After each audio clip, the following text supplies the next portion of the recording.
말씀입니다. 예수님이 땅에 오셔서 제일 강조하신 말씀이 있어요. 우리가 아무 말씀을 하셨지만 그 중에 가장 강조하신 말씀이 기도입니다. 그리고 예수님은 기도를 모릅니다. 기도를 또 못하니까 기도를 가르쳐 주셨습니다. 너희는 이렇게 기도하라 라고 주의 기도문을 예수님이 가르쳐 주셨죠. 왜 주님이 이 땅에 오셔서 기도를 가르치셨을까? 그 이유가 있어요. 사람들은 기도 없이는 살 수 없기 때문입니다. 모든 인간, 모든 사람은 우리를 창조하신 하나님께서 주셔야 살 수 있는 존재라는 것을 우리는 이 시간 기억할 수 있기를 바랍니다. 우리가 먹고 살기 위해서 일합니다. 일하지 않고 너무 먹으면 굶어 죽지. 이처럼 기도하는 것도 필수 조건이라는 거죠. 기도 안 하면 죽습니다. 기도하면 삽니다. 이것이 하나님이 주시는 대단합니다.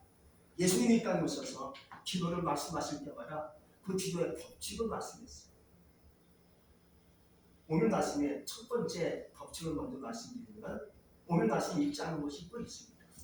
마태복음 7장 7절입니다. 구하라 주실 것이요 찾으라 찾을 것이요 문을 두드리면 열릴 것이다. 이것이 기도의 원리고 법칙이죠. 거꾸로 말하면 기도 안 하면 줄 수 없다는 거지. 찾지 않으면 찾을 수 없다는 거지. 문을 놓고 하지 않으면 열릴 수 없다는 것이 주님의 원칙적인 바로 기도의 법칙이랍니다. 여러분들이 이 시간 알 수 있기 바랍니다. 이게 오늘 예수님은 또 다른 법칙을 오늘 말씀을 통해서 우리에게 말씀하고 있어요.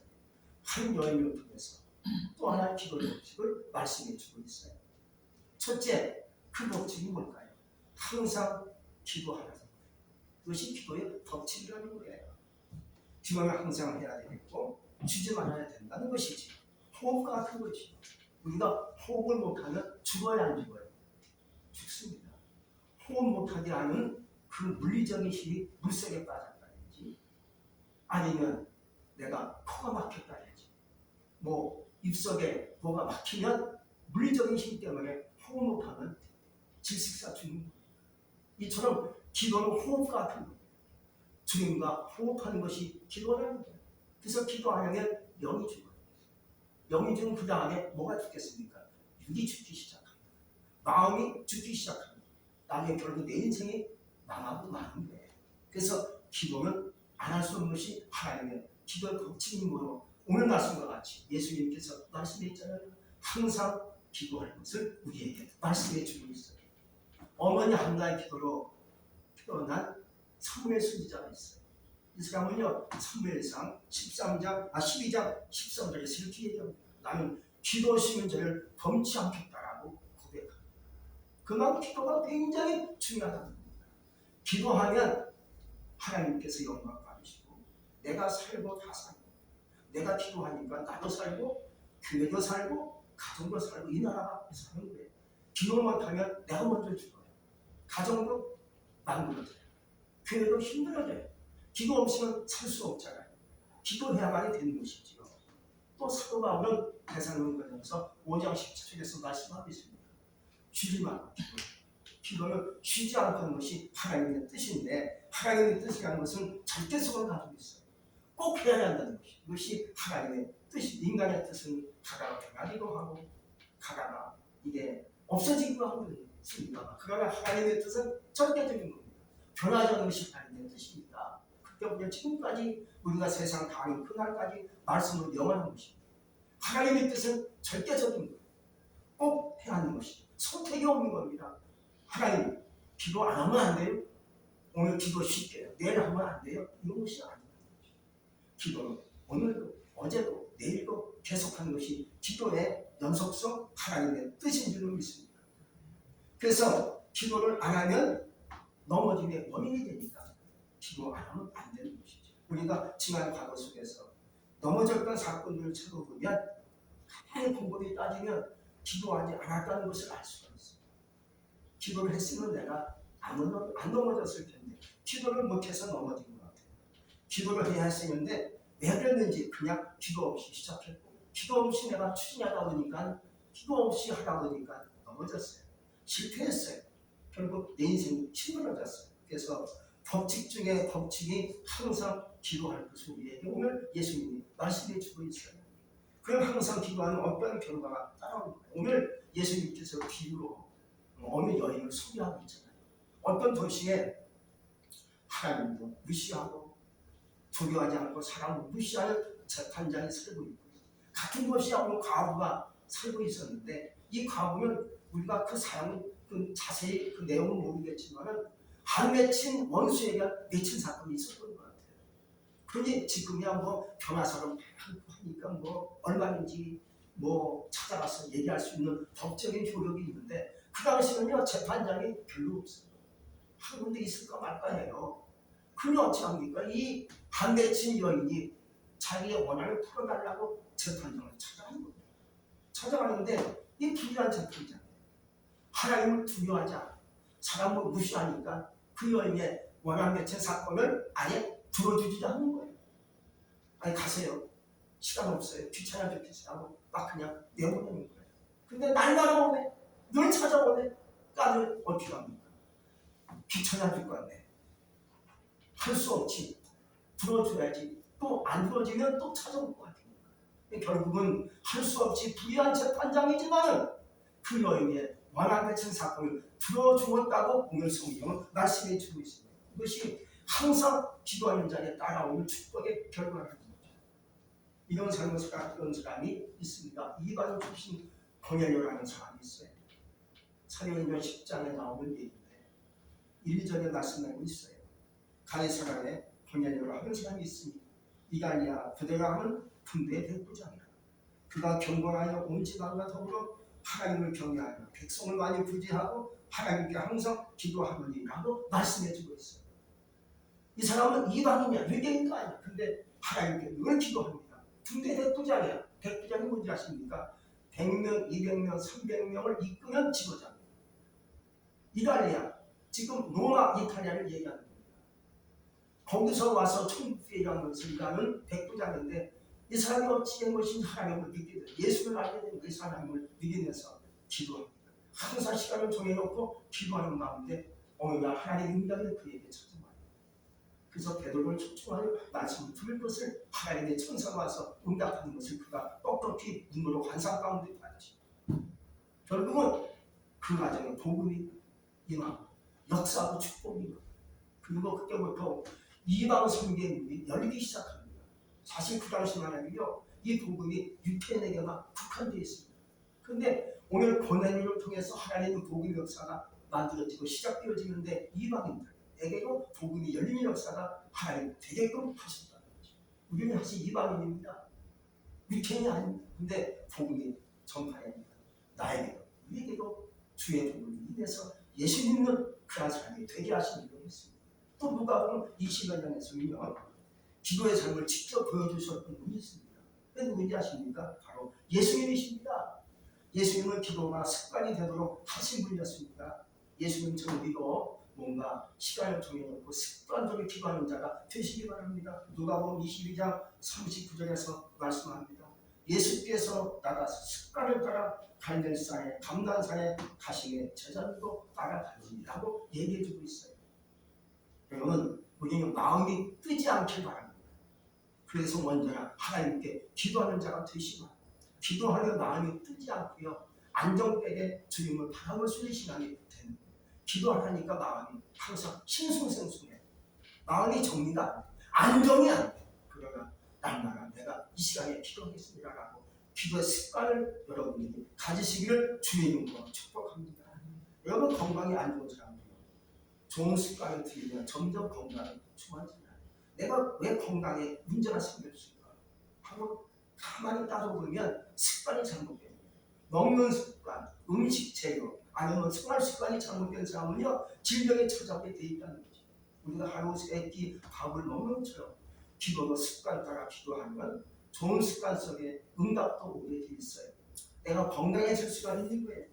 그래서 언제나 기도하라 어느 날 하늘이 열려서 나의 응답이 찾아올 줄 믿습니다. 다음으로는요, 기도 후에는 낙심이 먼저 온다는 것을 우리는 알 수가 있을 거예요. 여러분, 기도하자마자 응답이 오고 축복이 얼마나 좋겠습니까? 저도 기도하자마자 응답이 떨어져요. 축복이 축복이 떨어지면 참 좋겠죠. 근데 그게 아닙니다. 기도하면요, 오는 것이 첫 번째 응답이 아니라 낙심을 찾아. 이게 시간한 겁니다. 여러분 기도하자마자 내일 오늘 응답이 오면 참 좋겠죠. 근데 그게 아니더라. 기도하는 그 안에 오는 것이 뭐라고요? 낙심이 먼저 찾아. 이것이 기도의 법칙에 나오는 과정 중에 하나입니다. 낙심이 찾아와. 이게 참 희한하네. 기도하면 싹 해가지고, 아니면 그 다음 주에 뭐 며칠 있다가 응답이 와가지고 내가 너를 도와주마, 축복하마 하면 참 난리치고 좋을 텐데 이게 아니란 말이죠. 기도하면 하다 보면 먼저 낙심이 찾아와. 그것이 오늘 기도의 법칙 중에 하나라는 거죠. 기도하는 사람에게는 반드시 이런 일이 생기는데, 낙심은 두 가지 현상으로 찾아오게 되어 있습니다. 하나는 원하는 것이 이루어지지 않을 때 낙심하게 됩니다. 우리가 각자마다 적응이 있어요. 다 원하는 소원이 있죠. 기도하는 제목이 있죠. 이것이 되지 않으면, 이루어지지 않으니까 어찌합니까? 낙심하게 돼요. 그 마음이 떠오르요. 안 되는가 보다. 기도해도 안 되는가 보다 하고 굉장히 오래 나누는 게 불편하다. 원망되세요. 두 번째는요, 기도의 응답이 자꾸나 지연되고 자꾸나 이렇게 길어지니까 낙심하게 되는 거죠. 오늘 응답이 올 줄 알았는데 응답 안 왔어. 내일 오겠지. 근데 응답이 안 왔어. 그 다음에 오겠지. 응답 안 왔어. 왜 응답이 없는가 보다. 하나님이 안 되시는 거 아닌가? 하고 낙심하게 되는 것이죠. 그러면 하나님의 응답은 하나님이 정한 시간이 있어. 그 시간에 나에게 찾아올 줄도 있습니다. 내 시간이 있고 하나님의 시간이 있잖아요. 내 시간은 옵니다. 내일이야. 빨리 와야 돼. 근데 하나님의 시간은 그게 아닐 수 있어요. 근데 중요한 것은요, 제가 병행해 보니까 응답은 온다는 거지. 따라합시다. 응답은 온다. 여러분 그렇게 믿고 낙심하지 않기를 주의 이름으로 축복합니다. 다음으로는요, 기도의 법칙은 포기하지 않는 데 있어요. 기도하다가 제일 심각한 문제가 뭔지 아십니까? 포기하는 데 있어요. 예수님을 잘 믿다가도 우리가 잠깐 절망할 수 있어요. 예수 믿다가 잠깐 낙심할 수 있으면 우리가 그래. 저도 그래요. 잠깐 어느 순간 1시간이고 몇 분이고 10분이고 20분이고 내가 절망에 빠질 수 있고 낙심할 수 있고 실망에 빠질 수 있고 마음이 처질 때 있습니다. 그러나 제일 나쁜 사건은 포기하는 데 있다. 포기하지 말라는 거지. 그래서 말하잖아요. 다 좋다. 포기만 하지 마라 하고 말하잖아요. 여러분 다 좋아요. 낙심할 수 있고 마음이 안정이 안 될 수 있고 그럴 수 있어요. 그러나 포기만은 하지 않기를 주의 이름으로 축복합니다. 근데 말씀에 보면 포기하려고 했던 사람이 간혹 있어요. 첫 번째 베드로. 베드로 아시죠? 예수님의 수제자. 수제자 베드로. 베드로가 이제 예수님이 이제 죽으셨잖아요. 부활한 것도 몰라요. 다 그냥 던져버리고 물고기 잡으러 가는 거예요. 근데 평생 물고기를 낚았지만 한 마리 잡지 못했어요. 이게 웬일입니까? 이 베드로가 어부 출신입니다. 물고기 잡지 못한 적이 없어요. 근데 그날 밤새 물고기를 낚았지만 한 마리 잡지 못하고 털고 이제 포기하러 가려고 하는 예수님이 오셔서 베드로가 배우인탕에 그물을 넣어서 던져서 낚으라. 그물을 던져지만 고기 엄청나게 끌려올 겁니다. 이게 뭔지 아십니까? 예수님께서 오셔서 포기하지 말아요.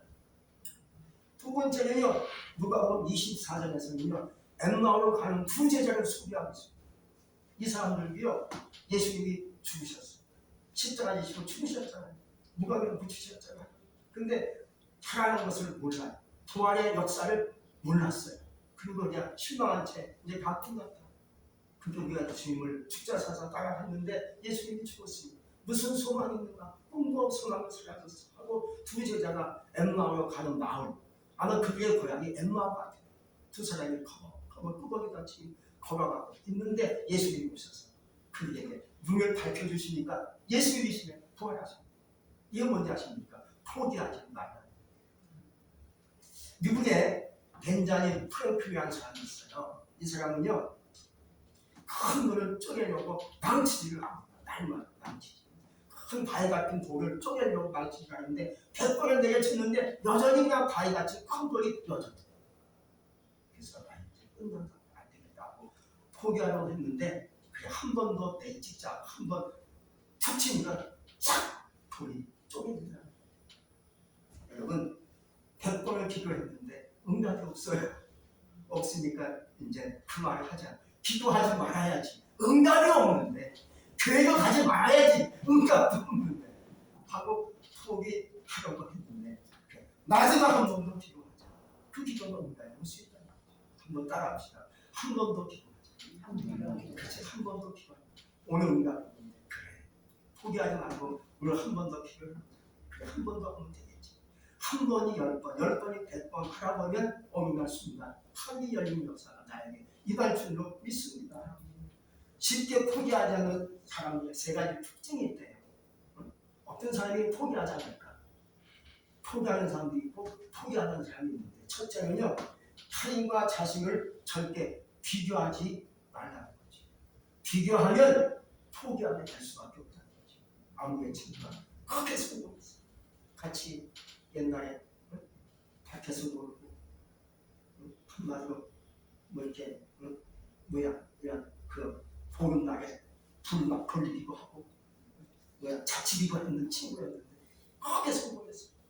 나는 성공 못하고 이렇게 살고 있어요. 그 친구 보니까 포기하고 싶다. 나는 안 되는가 보다. 내 운명이 그런가 보다 하고 포기할 수밖에 없다는 거지. 그래서 절대 남과 비교하지 말라는 거지. 남의 것은 남의 것, 내 것은 내 것. 두 번째는요, 과거에 집착하지 말라. 과거에 집착하니까 옛날에 보니까 내가 안 됐어. 힘들었어. 원래 내 인생은 안 되는가 보다. 내 인생은 원래 그런가 보다 하고 오늘날 따지니까 역시 나는 실패야. 이거 과거에 얽매니까 이게 포기가 될 수밖에 없다는 거지. 여러분, 과거에 집착하지 않기 바랍니다. 과거는 과거. 이젠 현재 나는 누굽니까? 기도하는 자가 됐어요. 할렐루야. 주님을 예배하는 자가 됐어요. 하나님 내 기도 반드시 주실 거예요. 응답하실 거예요. 이런 믿음 갖고 나가시길 바랍니다.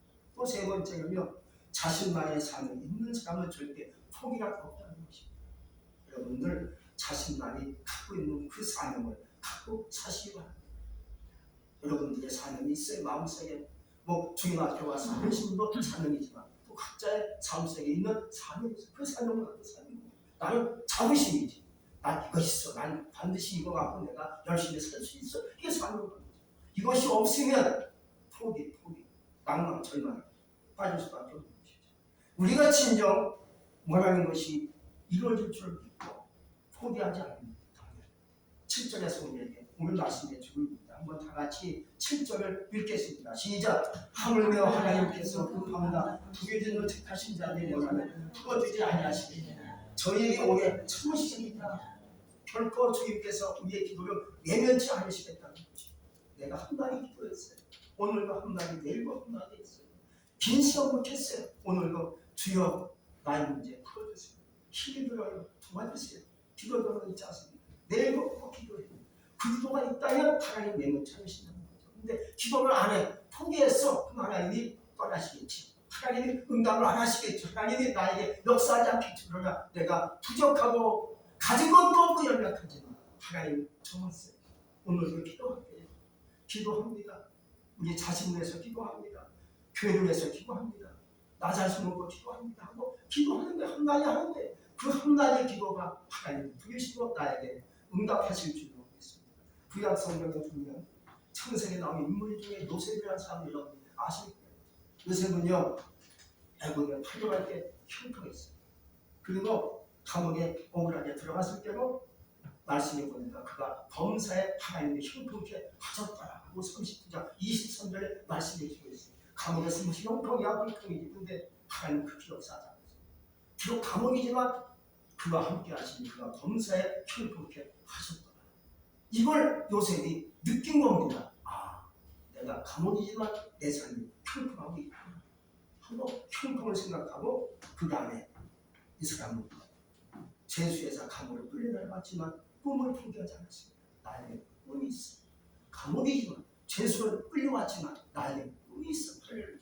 그 꿈을 포기하지 않으니까 결국 나중에 그 신앙이 그를 애굽의 총리로 만들어지지 않았습니다. 여러분, 지금도 우리가 포기하지 않고 있다면 이건 지금 이 시간에 형통하고 있는 그렇게 하다가 어느 날 내 꿈이 이루어질 줄 믿습니다. 지금 아무것도 보이지 않아요. 잡힌 거 없지만은 내가 이 시간 이렇게 기도하고 예를 들어 있죠. 이것이 형통, 감옥에서 형통하고 있는 것처럼 하늘 형통하다가 어느 날 나에게 하늘이 열리고 축복의 응답이 나에게 임할 줄로 믿습니다. 오늘 아침에 나오는 여인, 원수의 감내친 사건이 있었지만 여인은 포기하지 않고 계속 재판장을 찾아가서 도무지 간구하고 난리치고 애원하고 했더니만 한이 풀리지 않습니까? 여러분, 이것이 기도라는 거죠. 이제 우리는 두 가지 신앙이 필요합니다. 인내하는 신앙, 그리고 인내하는 기도, 그리고 그 다음에 항상 기도하고 있는 줄로 믿으니까 될 줄로 믿는 거예요. 내가 항상 기도하는 것 좀 믿어요. 내 믿음대로 내가 기도하는 것이 응답되고 믿어요 하고 믿고 기도하니까 이게 되더라는 거죠. 갈라디아서 6장 9절에 말씀해 주고 있습니다. 우리가 성을 행할 때 낙심하지 말지 포기하지 않으면 때가 이르면 거두리라 하고 말씀해 줬잖아요. 여러분, 포기하지 않고 기도해야 합니다. 기도하다가 낙심하지 않고 합니다. 그걸 넘어가면 턱을 넘어가는 나에게 하늘이 열리고 축복이 온다니 내 삶 속에 가정에 임할 줄로 믿습니다. 오직 기도로 하늘의 문이 열릴 수 있기를 주의 이름으로 축복합니다. 기도하겠습니다. 전능하신 하나님 감사합니다. 오늘도 주께서 우리에게 말씀하시고 은혜 주시니 진실로 감사합니다. 우리가 기도하다 보니까 나도 모르게 낙심하게 되고 응답이 더디고 응답이 오지 않고 원하는 꿈과 소원과 제목이 이루어지지 않다 보니까 낙심하게 됩니다. 그러나 그것을 넘어서서 끝까지 기도하겠습니다. 끝까지 기도의 삶을 갖고 살겠습니다. 내 기도 받으시고 응답하시는 가운데 내 삶에 기도하는 나의 화영 속에 기도하는 나의 그 신앙 속에 하늘이 열리는 축복의 역사가 임하게 하여 주시옵소서. 예수님의 이름으로 감사하며 기도했습니다.